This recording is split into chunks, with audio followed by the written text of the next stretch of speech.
मैं सबके साथ सबके विकास वाली सरकार का कैलेंडर बताता हूँ। इस साल का कैलेंडर, जी जी जी जी। इस साल के कैलेंडर में जनवरी में मुद्दा था हमारे लिए, विकास का मुद्दा था हिजाब। हाँ फरवरी में मुद्दा आया था कश्मीर फाइल। हाँ। मार्च में मुद्दा मुद्दा था हमारे पास में उर्दू। हम्म, अप्रैल में मुद्दा था लाउड स्पीकर। हम्म, मई में मुद्दा था ताजमहल। हम्म। जून में मुद्दा था नुपुर शर्मा। जुलाई में मुद्दा आया अग्निपथ के अग्निवीर।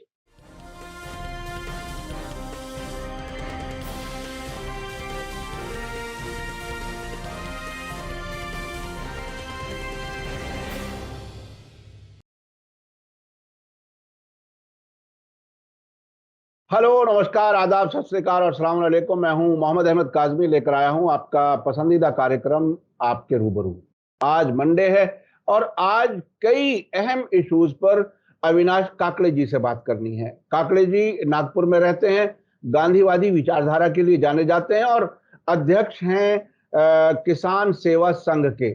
और अब महाराष्ट्र से अलग राज्य बनाने की जो विदर्भ राज्य बनाने की जो मांग उठ रही है, उसमें भी काफी आगे लीडिंग रोल अदा कर रहे हैं। ये कहना यह है कि जब भी कहीं जुल्म होता है वहां फिर अलग होने की बात की जाती है। अगर एक फैमिली में भी दो भाइयों के बीच में या बहन भाइयों के बीच में दुरावट बरतते हैं माँ बाप, तो उसमें फिर बच्चे अलग होने की बात करनी शुरू कर देते हैं। अब ये महाराष्ट्र में विदर्भ की बात अलग होने की चल रही है और उसमें अविनाश काकड़े जी और कई लोग, काफी इंपॉर्टेंट लोग काफी हैं जो इसमें बाकायदा सरगर्म रोल अदा कर रहे हैं। अविनाश काकड़े जी से जो हम आज बात करेंगे वो अग्निवीर और अग्निपथ पर क्या कुछ हुआ, ये बूमरैंग क्यों हो गया, इस नई जो रिक्रूटमेंट का जो तरीका उन्होंने अनाउंस किया है डिफेंस मिनिस्ट्री ने,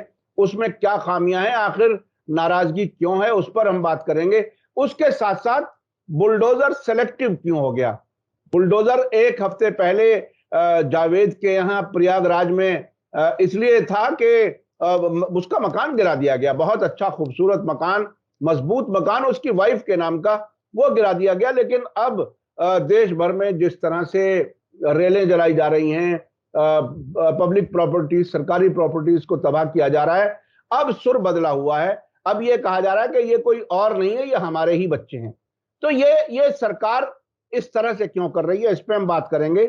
इसके अलावा आखिर भारतीय जनता पार्टी की सरकार हर महीने कोई ना कोई नया मुद्दा लेकर के क्यों आती है, असल मुद्दों पर बात ना हो, देश में क्या कुछ हो रहा है और हम अलग अलग पैमानों पर कहां कहां नीचे जा रहे हैं, हमारी डेमोक्रेसी को दुनिया में लोग डेमोक्रेसी मानते भी हैं या नहीं, इन सब इश्यूज पर बात करेंगे। अविनाश काकड़े जी, वेलकम है आपका, मीडिया स्टार वर्ल्ड को आपने समय दिया, बहुत शुक्रिया। आप ये बताइए कि ये जो फौज में भर्ती होने वाले जो जो एस्पिरेंट्स हैं, जो चाहते हैं कि वो फौज में शामिल हो और जो कई कई साल से तैयारियां कर रहे थे, उनकी तरफ से जो रिएक्शन आया है अग्निवीर अग्निपथ पर, उसे आप कैसे देख रहे हैं। और अभी ये भी है कि सरकार अभी ये कह रही है कि हम फौरन शुरू करने वाले हैं और जो कोई भर्ती के लिए आएगा उसे ये लिख के देना पड़ेगा कि मैंने इस हंगामे में कोई हिस्सा नहीं लिया। आप कैसे देख रहे हैं? नमस्कार।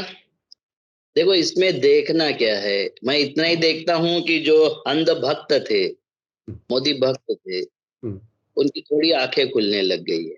तो जो अ, अर्थव्यवस्था के, सामाजिक व्यवस्था के जो लौ है उनके नीचे जलने लग गई है। तो इतना ही मैं समझता हूँ कि जो अंध भक्त हो जाते हैं वो अंध विरोधी भी हो जाते हैं और उसी तरीके से वो काम करते हैं। ये इनको ये अभी पता नहीं है कि किसानों ने अपनी विजय हासिल किया था, उसमें उन्होंने शांतिपूर्वक किया था। ये गांधी और बुद्ध का देश है, यहाँ शांतिपूर्वक तरीके से ही होता है, कोई भी परिवर्तन होता है। इसका अच्छा उदाहरण आप देख लो, एनआरसी और सीएए का भी लड़ाई जब शांतिपूर्वक रही तो सरकार को समझ नहीं आ रहा था, कोरोना उनकी मदद के लिए नहीं आता। और आज के तारीख में सीएए होगा नहीं, एनआरसी होगी नहीं, उसकी गिनती नहीं होगी, सरकार डिफेंस में है। हम्म, तो जब तक तुम वो तरीके से नहीं करोगे, सरकार प्रेशर में नहीं आती, सरकार को तुमसे निपटना बहुत आसान हो जाता है। अब रही अग्निवीर की बात, अग्निवीर अग्निपथ पर चलेगा। जब अग्निवीर सेना में भर्ती होगा तो अग्निवीर रहेगा, रिटायर्ड हो जाएगा तो फिर उसको जिंदगी भर अग्निपथ पर ही चलना है। क्योंकि जो भी 38 साल 40 साल में रिटायर्ड होते हैं जवान, उनको चौकीदारी के सिवाय कोई नौकरी नहीं मिलती। और ये चौकीदार तो है ही। देखो ये चौकीदार किस तरीके से है कि ये बाप को चौकीदार बोलते हैं। इनके पास में, संघियों के पास में बोलने लायक एक भी व्यक्तिमत्व नहीं है कि जिसका नाम ले।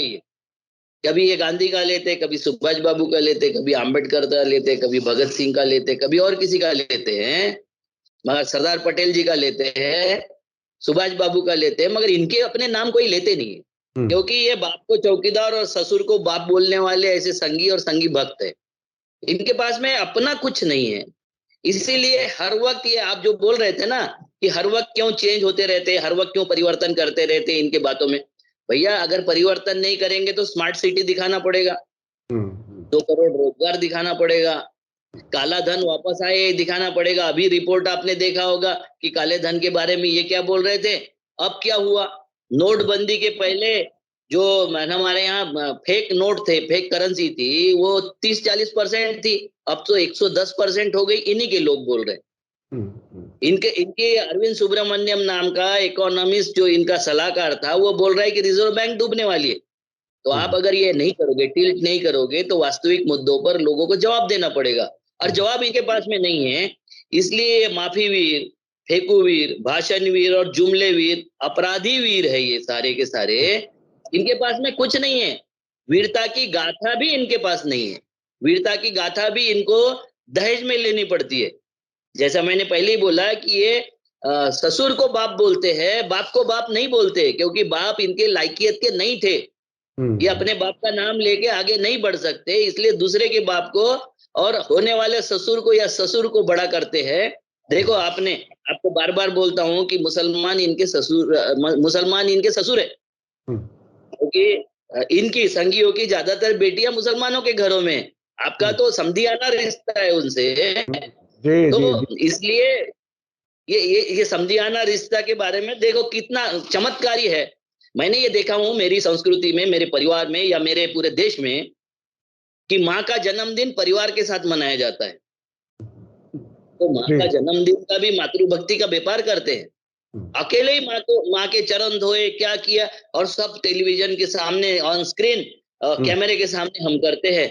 तो आप मातृभक्ति कर रहे थे या मातृदिन का व्यापार कर रहे थे? हमारे यहाँ 365 दिन मातृदिन है, 365 दिन हम मातृदिन मनाते। आपका जन्मदिन भी आप ऐसे मनाते हो कि जिसका मार्केटिंग हो जाए, जिसको वायरल कर सको। तो ये माँ को भी वायरल करके, जैसे माँ को नोटों के लाइन में खड़ा कर दिया, 2000 के जो नोटबंदी हुई थी उस वक्त माँ लाइन में खड़ी थी ये बताने के लिए कि मैं, और वो ऑटो से गई, कैसे गई, और उसने लाइन में लग के कैसे पैसे निकाला वगैरह। इतने निकम्मे बेटे पैदा करने वाली माँ अपने बेटों पर लानत नहीं भेजती होगी क्या सर? मुझे ये सवाल आता है, मुझे सवाल आता है, क्योंकि मैं सवाल करता हूँ। नहीं, वो देखिए ये भी तो हो सकता है जो आप और हम सभी महसूस करते हैं कि माँ को बाकायदा मैसेज कराया गया हो कि माँ जी आपको ये करना है और इसकी बड़ी हमें पब्लिसिटी मिलेगी और इसमें बड़ा सियासत में हमें फायदा होगा, आप प्लीज जाकर के लाइन में लग जाना, मैं कह दूंगा कि जरा जल्दी आपको नोट बदल दे। तो देखिए सियासत में जो ड्रामेबाजी हम मुसलसल देखते हैं मुख्तलिफ तरीकों से, तो मैं सियासत की ड्रामेबाजी एक्सेप्ट करता हूँ, मगर मातृभक्ति का व्यापार मैं नहीं एक्सेप्ट कर सकता सर। हम नदी को माँ बोलने वाले, गाय को माँ बोलने वाले, देश को माँ बोलने वाले ऐसे लोग हैं, उसका व्यापार हम नहीं पसंद कर सकते ना, जैसे इन्होंने किया। अच्छा, आपने एक चीज याद दिलाई, मैंने बीच में आपको रोका, माफ करना। समझाने वाला जो रिश्ता है मुसलमानों का, अब मुझे लगता है कि कुछ लोगों के नाम लेके बता ही दिया जाए पब्लिक में, क्योंकि पब्लिक बेचारी बहुत ही सादी होती है, उसको याद कुछ नहीं रहता। 2-3 नाम तो शायद मुझे भी याद है, लेकिन कुछ नाम आप गिनवा दीजिए, मेरे ख्याल से लोगों को अच्छा लगेगा। देखो इनके लाल कृष्ण आडवाणी जी से लेके सुब्रमण्यम स्वामी तक, और मनोहर जोशी से लेके तो इनके आरएसएस के मुखिया तक, सबके समधियाना रिश्ते हैं। सबके दामाद मुसलमान हैं, सबके दामाद मुसलमान हैं, और ये बहुत प्रेम से रहते हैं, बहुत प्रेम से रहते हैं। तो ये देखो, ये गरीबों। मैं अपने दर्शकों को बताना चाहता हूं कि इनकी हकीकत ये है, इनके घरों में मुसलमानों का आना जाना, रहना, दामाद का रिश्ता है, लेकिन पब्लिक में आकर के बिल्कुल ऐसे बन जाएंगे जैसे मुसलमान को देखना भी पसंद नहीं करते। कोई भी इंसान उनके अपनी बच्चों के बेटी की साथ में शादी, रहते थे। कोई भी इंसान अपनी बेटी की शादी जो करता है वो कहीं ना कहीं उसकी पसंद शामिल होती है, और पसंद में अपनी औलाद की अच्छी जिंदगी गुजरे ये ख्याल करता है कोई भी बेटी का बाप। तो ये जब अपनी बेटियों को मुसलमानों को दे देते हैं, शादी करा देते हैं, तो फिर कहां कुछ है। ये सिर्फ अंधभक्तों का वो चारा डाला जाता है उनके सामने, ताकि वो मुसलसल नफरत की बात करते रहे। जी, आप अपनी बात आगे बढ़ाएं। जी, अकबरों के 9 रत्न थे, उसमें से 5 रत्न इन्हीं लोगों के थे। हम्म। अंग्रेजों के दरबार में जितने क्लरिकल पोस्ट और ये सारी पोस्ट थी जो इंडियन लोगों को मिल सकती थी, वो सारे यही थे, जी जी। यही थे। हाँ। इसमें मुझे कोई शक नहीं है सर। ये जी जी। मामला क्या है, ये अग्निवीर वाला हाँ। इन्होंने कहाँ से सीखा? लोग कई बोलते हैं कि इजराइल से सीखा, अमेरिका से सीखा। नहीं, ये अवध के नवाबों से सीखा है। मैं फिर अच्छा। बोलता हूँ कि हाँ। अवध के नवाबों को जब अपनी शौक के लिए पैसा कम पड़ रहा था, तो इन्होंने अंग्रेजों की सेना भाड़े पर ले ली, ठेके पर ले ली। हम्म। जैसा अंग्रेजों का लिकर पॉलिसी, वाइन हम्म। पॉलिसी भाड़े पर लेके उन्होंने टैक्स से, किसानों के एग्रीकल्चर टैक्स से जब शौक पूरे नहीं हो रहे थे अवध के नवाबों के, तो उन्होंने लिकर पर टैक्स लगाया। पहली लिकर पॉलिसी या वाइन पॉलिसी आई होगी तो अवध में आई थी, अंग्रेजों ने जो लाया था, और अंग्रेजों के सलाह से जो आई थी वो अवध के नवाबों ने लाई थी।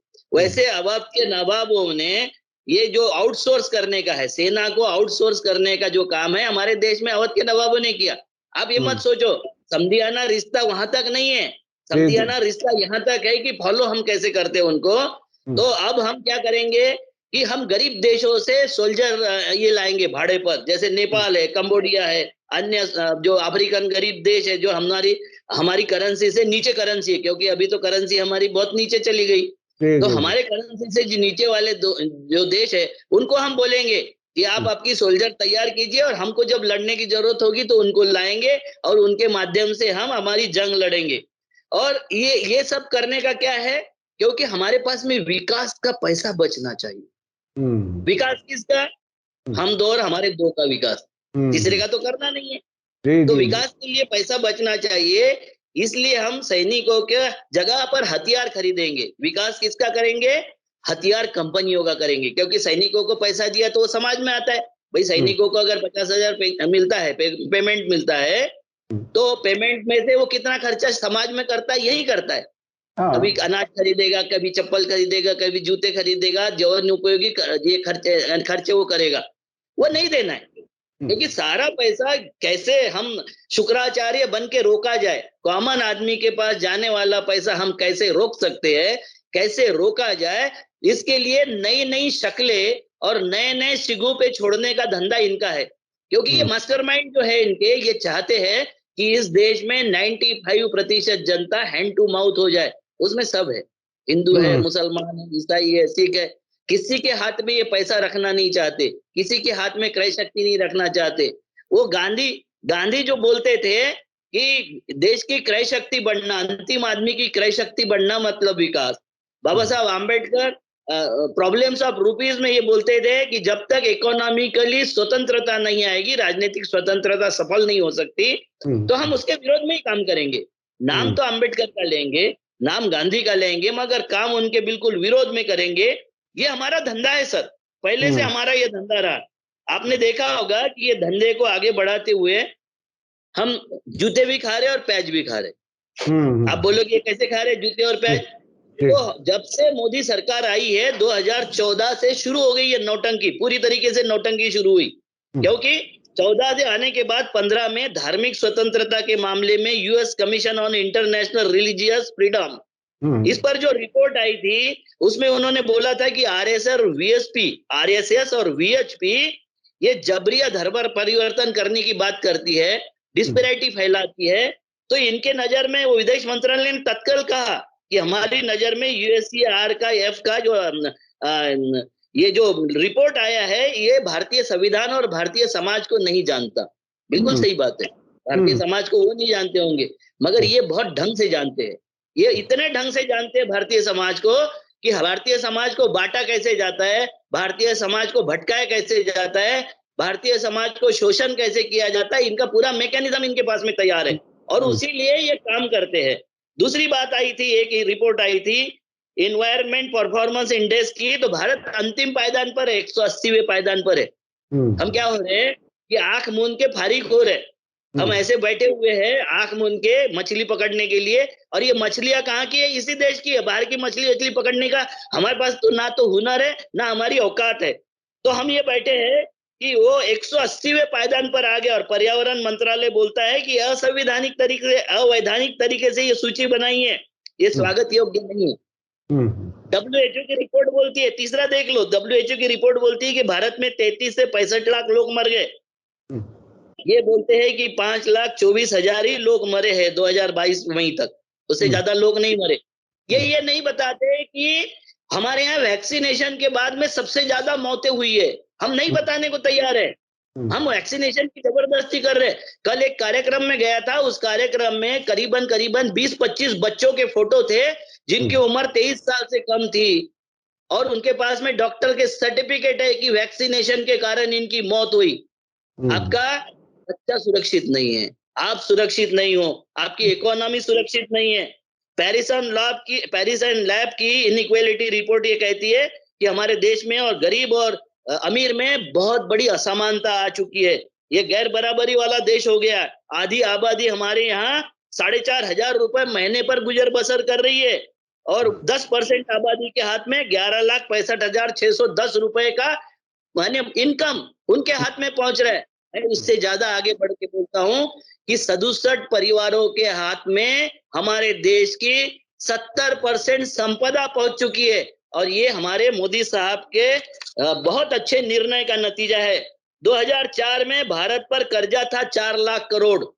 मनमोहन सिंह की बुरी सरकार ने वो कर्जा 2014 में जब मोदी जी को सरकार सौंपी थी तो 1 लाख करोड़ तक कम किया था। अब मोदी जी ने वो कर्जा 9 लाख करोड़ तक चढ़ा दिया। इसको बोलते हैं आप अच्छे दिन की सरकार। पेट्रोल पंप पे पेट्रोल नहीं है क्योंकि सारा पेट्रोल रिलायंस ने खरीद लिया। 40% सब्सिडी का पेट्रोल मोदी जी ने रिलायंस को खरीदवा दिया।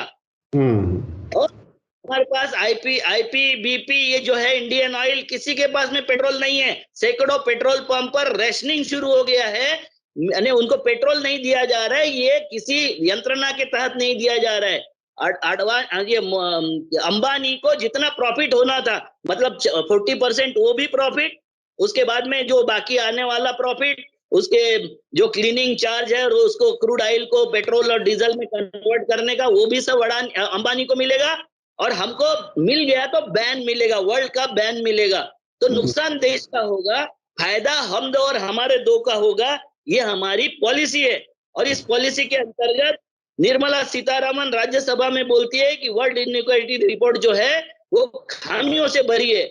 इस सवाल को हमको जबरदस्ती घेरा जा रहा है, ऐसा हमारे देश में नहीं है। मगर हमारे देश की जो रिपोर्ट आ रही है उस पर हम ध्यान देने को तैयार नहीं है।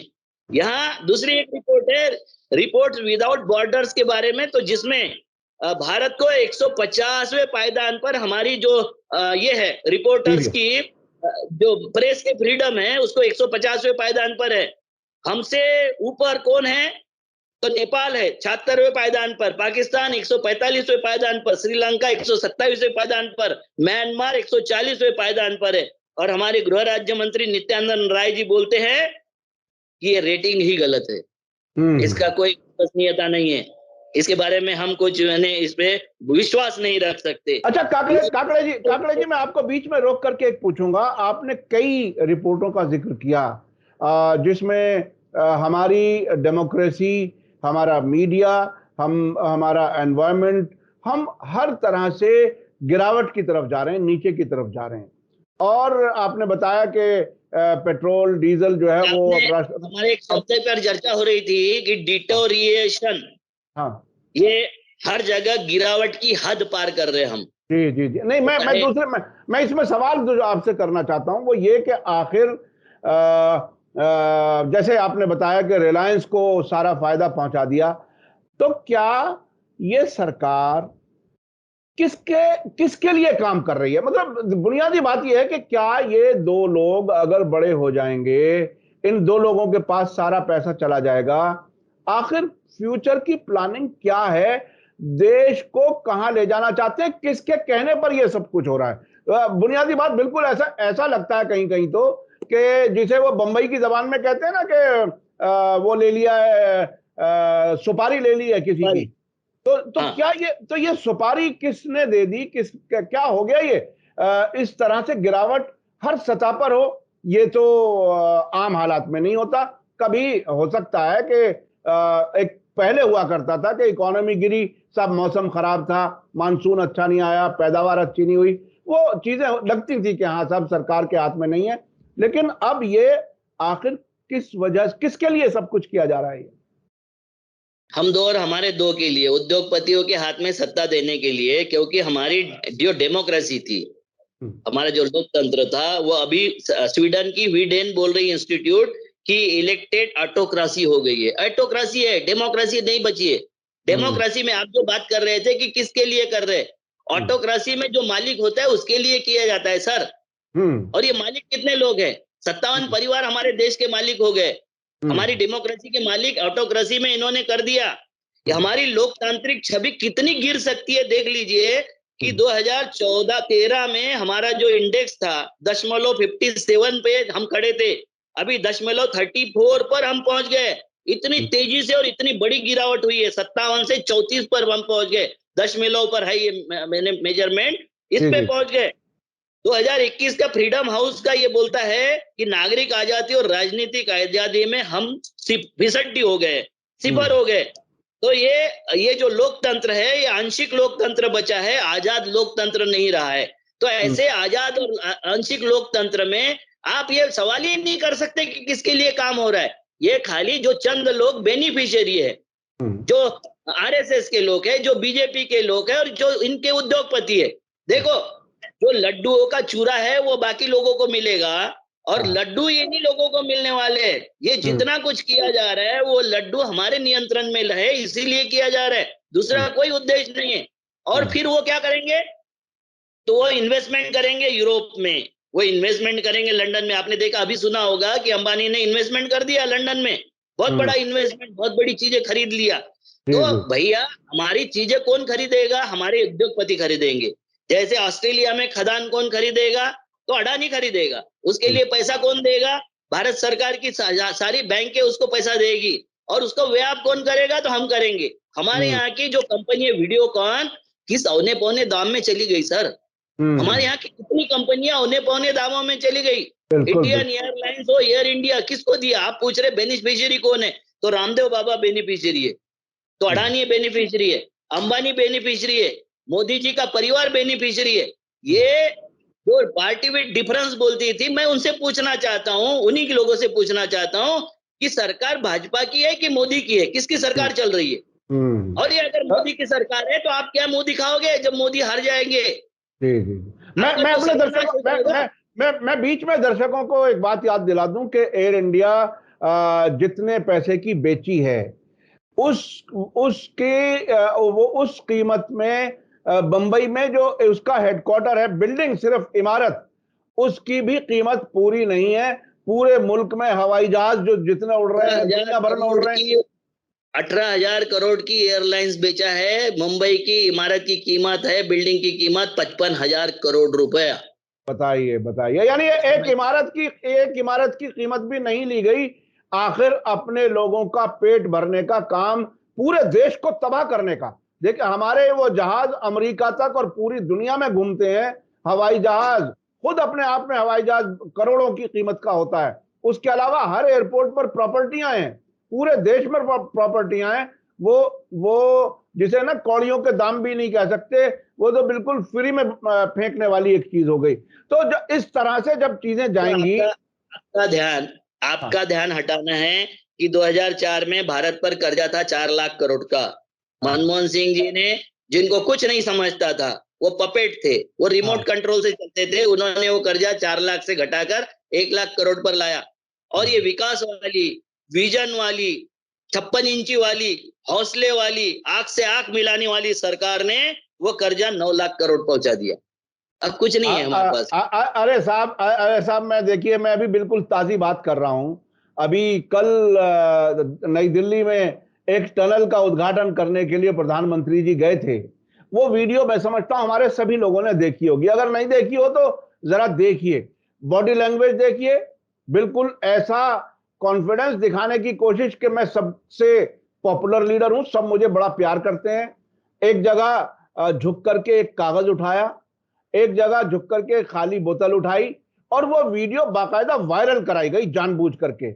तो जहां नेता को हर मिनट ये चिंता हो कि मैं पॉपुलर रहूं, और जैसा कि हम आप सभी जानते हैं, 15 लाख रुपए आपके बैंक अकाउंट में पहुंचने से लेकर अग्निवीर तक एक के बाद एक झूठ, एक के बाद एक झूठ, ये सब झूठ बहुत ही कॉन्फिडेंस से बोला जाता है और प्रूवन है।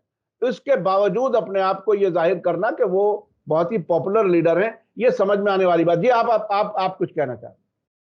मैं सबके साथ सबके विकास वाली सरकार का कैलेंडर बताता हूं, इस साल का कैलेंडर। जी जी जी जी। इस साल के कैलेंडर में जनवरी में मुद्दा था हमारे लिए, विकास का मुद्दा था हिजाब। हाँ फरवरी में मुद्दा आया था कश्मीर फाइल। हाँ। मार्च में मुद्दा था हमारे पास में उर्दू। अप्रैल में मुद्दा था लाउड स्पीकर। मई में मुद्दा था ताजमहल। जून में मुद्दा था नुपुर शर्मा। जुलाई में मुद्दा आया अग्निपथ के अग्निवीर। काकड़े जी, आपने पूरा शेड्यूल कहीं से मिल गया आपको ये बीजेपी वालों का कि आगे आगे क्या क्या होने वाला, वो भी कुछ बताएंगे? हाँ बिल्कुल बताऊंगा।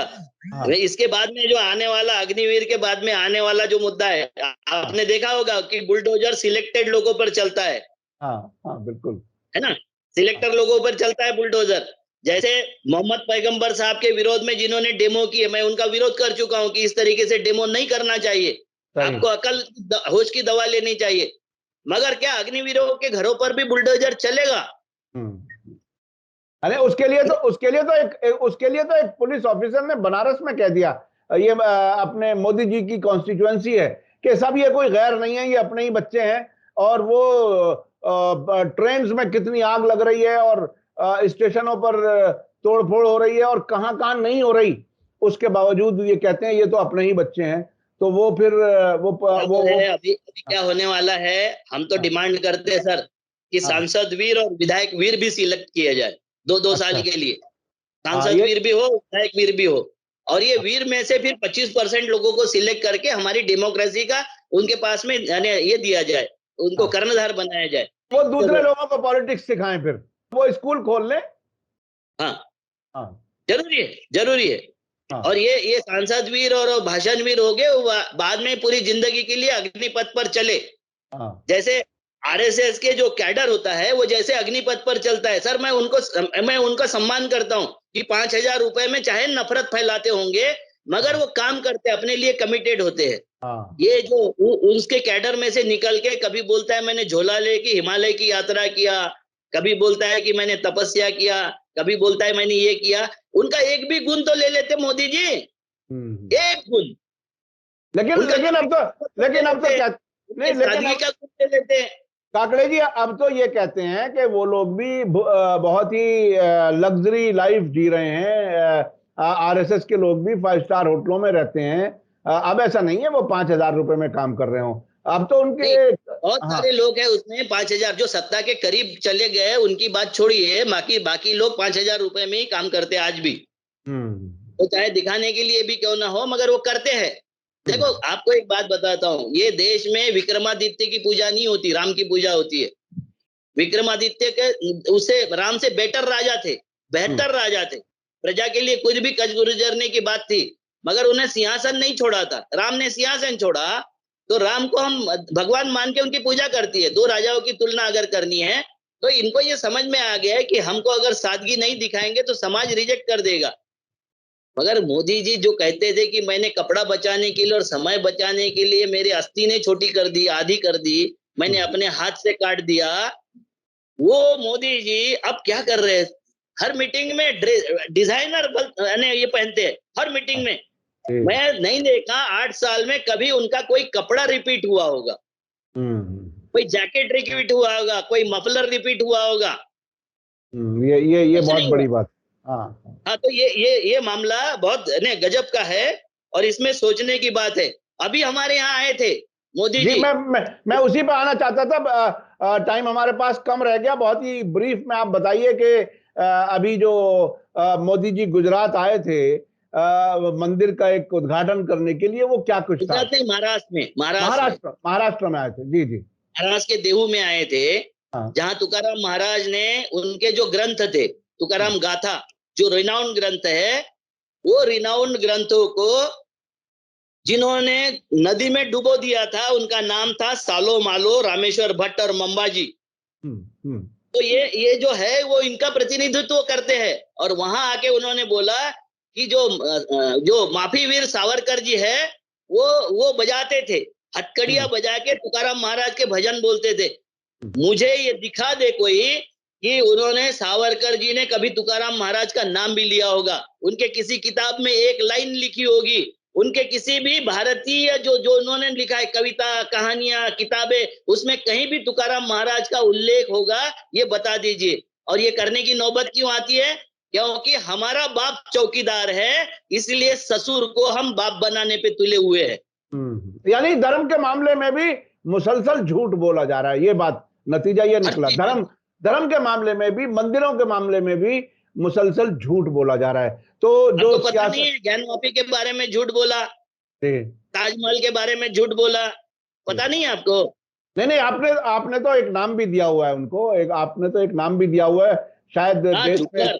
हाँ, तो ये बहरहाल ये भी एक उपाधि है साहब। आप क्या बात कर रहे हैं इसमें शर्म की क्या बात है? ये कौन से वीर है पता है आपको? तो भाषण वीर है, फेंकू वीर है, जुमले वीर है, अग्निवीर जो बना रहे, वो तो सारे खुद ही अपने वीर है ना।